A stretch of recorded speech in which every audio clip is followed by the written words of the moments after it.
আমার এত ধৈর্য নাই বাবা, তাই আমার বউ একটা কাটতে না কাটতেই আমি প্লেটে হাত বাড়িয়ে দিলাম আমরা খাওয়ার জন্য। আমড়াগুলো খেতে কি যে মিষ্টি আপনাদের বুঝাবো কিভাবে। আমার দেখা দেখি আমার বউ আমরা খাওয়া শুরু করে দিল, আর আমি ওর পাশে দাঁড়িয়ে আমড়ার দিকে ডেব ডেব করে তাকাইছিলাম। আমড়াগুলো দেখতে খুবই ভালো ছিল, আর হবেই না কেন, এগুলো তো বরিশালের আমড়া। বরিশালের আমড়া নাকি খুবই মিষ্টি হয়। আসসালামু আলাইকুম গাইস, সবাই কেমন আছেন? আশা করি সবাই খুবই ভালো আছেন। আজকে প্রচন্ড গরম লাগতেছিল, আর এই গরমের মধ্যে টক জাতীয় জিনিস খেতে খুবই ভালো লাগে। তাই আমার বউকে বললাম বাসায় যে আমড়াগুলো আনছিলাম ওই আমড়াগুলো দিয়ে ভর্তা বানাতে। তো যেই ভাবা তো সেই কাজ, আমার বউ বসে পড়লো আমড়া কাটার জন্য, আর ও একটা একটা করে আমড়ার খোসাগুলো ছাড়াচ্ছিল, আর আমি ওর পাশে দাঁড়িয়ে আমড়ার দিকে ডেব ডেব করে তাকাইছিলাম। আমড়াগুলো দেখতে খুবই ভালো ছিল, আর হবেই না কেন, এগুলো তো বরিশালের আমড়া। বরিশালের আমড়া নাকি খুবই মিষ্টি হয়। তো আমার কাছে পাকা আমড়া খেতে খুবই ভালো লাগে, তার জন্য বাজার থেকে পাকা দেখে আমড়াগুলো নিয়ে আসছি। বউয়ের পাশে দাঁড়িয়ে অনেক পায়চারি করতেছিলাম, তো আমার বউ বলতেছিল এখন একটু মুখটা অফ রাখো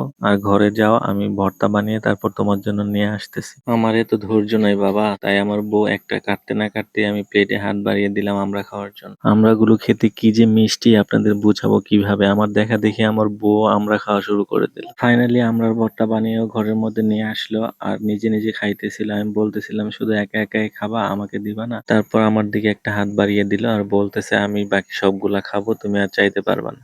তো আমড়াগুলো খেতে খুবই দারুণ লাগতেছিল। আপনারা কারা কারা আমড়া খেতে পছন্দ করেন তারা এই ভিডিও কমেন্ট বক্সে এসে কমেন্ট করে যাবেন। ধন্যবাদ।